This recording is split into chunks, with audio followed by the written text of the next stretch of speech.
Dear friends, welcome in Raj academy. आज हम हमारी जिंदगी की सबसे इंपॉर्टेंट बात की तरफ आगे बढ़ रहे हैं। इसके बारे में आज हम बात करेंगे। क्या बात है हमारी जिंदगी की सबसे अहम, सबसे इंपॉर्टेंट? ऐसी कौन सी बात है जो एक तो हमारी जिंदगी को सही कर देती है या फिर हमारी जिंदगी को गलत कर देती है? आप सोचते होंगे कि कहीं आज के लेक्चर में शादी के डिसीजन को लेकर तो बात नहीं हो रही। तो बिल्कुल नहीं दोस्तों, हर बात से ऊपर एक बात है बस, जिस पर हमारी जिंदगी टिकी रहती है जब तक हम आखिरी सांस ले नहीं लेते।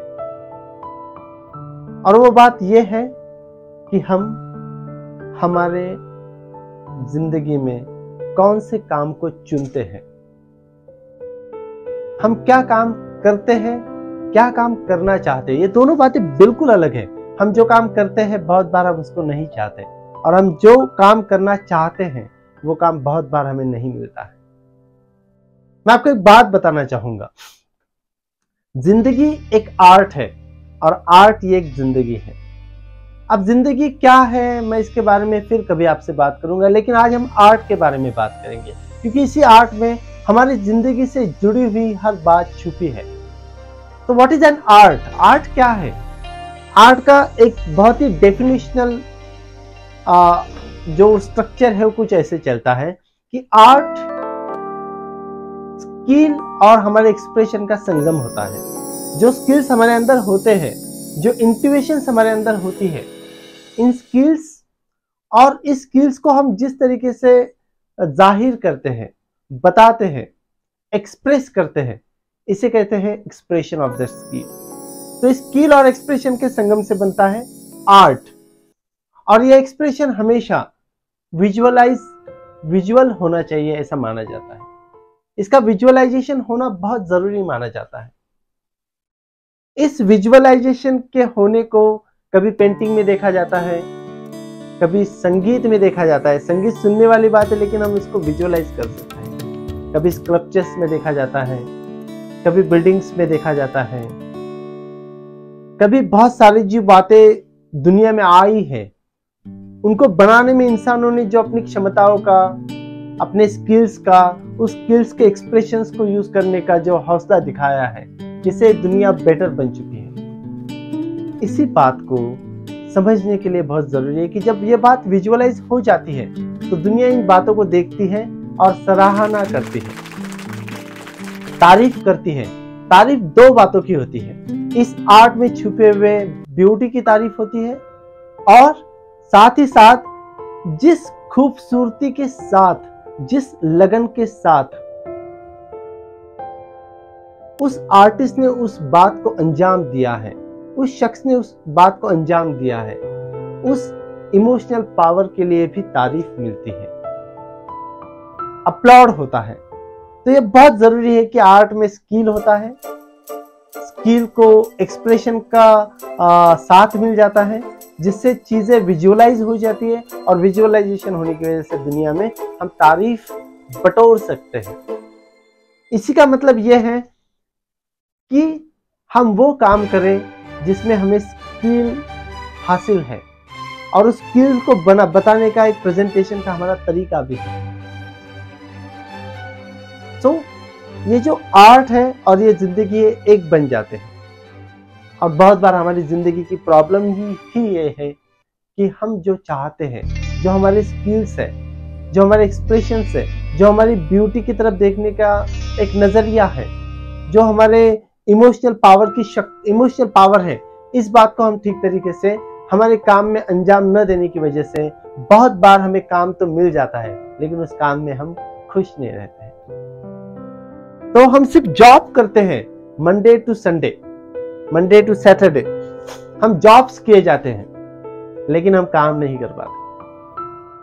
हम आर्ट से जिंदगी नहीं जी पाते, हम जिंदगी को आर्टिस्टिक तरीके से नहीं जी पाते। तो ये जो डिसइंटीग्रिटी ऑफ आर्ट, जिंदगी और जॉब है, यही बहुत बड़ी प्रॉब्लम है मॉडर्न एज की, मॉडर्न लाइफ की, और हम सभी की। कि हमारा आर्ट एक है, हमारी जिंदगी दूसरी बात हो चुकी है, और तीसरी बात है कि हमारा जॉब। तो इसीलिए बहुत सारे लोग आपको देखने मिलेंगे कि बहुत सारे लोग अपनी जॉब को लेकर खुश नहीं हैं, और जब अपनी जॉब को लेकर खुश नहीं है तो बहुत सारे लोग अपनी जिंदगी को लेकर भी खुश नहीं है, क्योंकि वो जो चाहते हैं वो उन्हें मिलता नहीं, और जो उन्हें मिल जाता है वो उसे चाहते नहीं। तो इस बात को बताने के लिए एक बहुत ही खूबसूरत कहानी हरमन मलविल ने बताई है कि हम काम पर रहने के बावजूद भी एक बेरोजगार की तरह जिंदगी जीते हैं। जैसे बेरोजगार आदमी बड़ा दुखी होता है। बेरोजगार आदमी की सबसे बड़ी चाहत होती है कि उसे कोई काम मिल जाए, और जब लोगों को काम मिल जाता है तब भी वो खुश नहीं रह पाते, जिंदगी भर खुश नहीं रह पाते। इसकी वजह यह है क्योंकि उस काम को लेकर उन्हें चाहत नहीं होती है, और जिस बात को लेकर उन्हें चाहत होती है उस तरह का काम उन्हें मिल नहीं पाता है। तो इसी बात को हरमन मलविल ने बहुत ही खूबसूरत अंदाज से बताया है कि वहां पर भी एक बेरोजगार आदमी है, बार्टल बी नाम है उसका, और ये जो बार्टल बी स्क्रिविनर है, एक टाइपिस्ट है, एक क्लार्क है, एक सिंपल सा आदमी है, उसे एक वकील के पास काम मिल जाता है, प्रॉपर्टी लॉयर के पास काम मिल जाता है। लॉयर बड़ा अच्छा आदमी है, इज अ नाइस मैन, और उस प्रॉपर्टी लॉयर के पास काम, वो प्रॉपर्टी लॉयर उसे काम भी इसलिए दे देता है कि उसका चेहरा बड़ा अच्छा है, means what we can say shy type का फेस है उसका, शांत सीरीन फेस है उसका, और साथ ही साथ वो बड़ी मेहनत से काम कर रहा है। तो जिन दो लोगों के साथ अब उसे तीसरे बार्टल बी को रख लिया है लॉयर ने, तो बार्टल बी को रख लेने के बाद lawyer is happy with the kind of work the Bartleby is doing. Bartleby जिस तरीके से काम कर रहा है, इस काम से, उस काम के तरीके से लॉयर खुश है। और फिर एक दिन ये होता है कि लॉयर एक छोटा सा डॉक्यूमेंट लेकर बार्टलबी के पास चला जाता है, और बार्टलबी से कहता है कि इसका थोड़ा प्रूफ रीडिंग कर दे। और बार्टलबी पहली बार इस वर्ड को, इस सेंटेंस को कहता है। बार्टलबी कहता है, I would prefer not to. Lawyer को लगता है कि शायद इसकी आज तबीयत ठीक नहीं है, शायद ये आज डिस्टर्ब है, तो लॉयर चला जाता है। फिर दूसरे दिन वही कागज लेकर लॉयर उसके पास पहुंच जाता है, फिर उससे कहता है कि भाई इतना प्रूफ रीडिंग कर दो। फिर वही यही कहता है कि I would prefer not to. और बहुत दिनों तक फिर बार्टलबी काम करने की बजाय, जब भी उसे किसी काम की रिक्वेस्ट होती है तो बार्टलबी का रिमार्क होता है I would prefer not to, और ये एक तरह का रिफ्रेन बन जाता है, बार बार कही जाने वाली बात बन जाती है, और इस रिफ्रेन छोटा भी हो जाता है, और वो कहने लग जाता है कि I prefer not to, means मैं प्रीफर करूंगा कि मुझे ये काम नहीं करना है, या फिर मैं प्रीफर करता हूं कि अब मुझे ये काम नहीं करना है, जो भी रिक्वेस्ट आप कर रहे हो मैं उसको नहीं करूंगा। बहुत दिन हो जाते हैं तो उसे नोटिस भी दिया जाता है, लॉयर उसे नोटिस दे देता है कि भाई ये नोटिस ले लो, और इस नोटिस के जरिए अभी 6 दिन में आपको हमारे ऑफिस से निकल जाना है, आपका जो भी पैसा हुआ है हम आपको दे देंगे। बार्टलबी उसे भी बिल्कुल रिप्लाई नहीं देता है, बस एक ही रट लगाए रखता है, I would prefer not to, और आई प्रीफर नॉट टू, बस इतना ही कह रहा है बार्टलबी। अब लॉयर की समझ में नहीं आ रहा है कि क्या करे, लॉयर अच्छा आदमी है। तो लॉयर आखिरी में मिस थक कर उस ऑफिस को किसी और टीनर्स को दे देता है, और लोगों को दे देता है, और लोग 2-3 दिन में ही देखने लग जाते हैं कि बार्टलबी वहां से हिल नहीं रहा है, ऑफिस को ही उसने अपना घर समझकर जी रहा है, उससे बात हो नहीं पा रही है, वो सिर्फ एक ही रट लगाए रखा है। जब भी कुछ पूछा जाता है कि I would prefer not to, lawyer के पास हो जाते हैं तो लॉयर कहता है कि यार मैं कुछ नहीं कर सकता, आई कांट हेल्प यू। और फिर कुछ दिनों बाद लॉयर पढ़ता है, सुनता है कि बार्टलबी को जेल हो गई है, मिस वेग्रेंसी के लिए। वेग्रेंसी मीन्स भटकने के लिए, वो भटकते भटकते उस ऑफिस में ही रहने लग गया है, तो on the basis of this vagrancy उसे जेल में रखा है। लॉयर अच्छा आदमी है, लॉयर जेल में जाता है उससे मिलने के लिए, वो गार्ड को कुछ पैसे देता है और कहता है कि इसके लिए कुछ खाना लेकर आ जाओ, ब्राइब देता है उसको। और गार्ड भी बताता है कि वो बिल्कुल खाने के लिए तैयार नहीं है, वो सिर्फ एक ही रट लगाए रखा है, I would prefer not to. और बार्टलबी मर जाता है, लॉयर को बड़ा दुख हो जाता है। ये कहानी क्या है कि बार्टलबी जब बेरोजगार है, फ्रेंडलेस है, फैमिली के लोग नहीं उसके साथ, तब भी वो दुखी है। और जब उसे रोजगार मिल गया है तो अब काम करने के लिए वो राजी नहीं है। तो क्यों राजी नहीं है?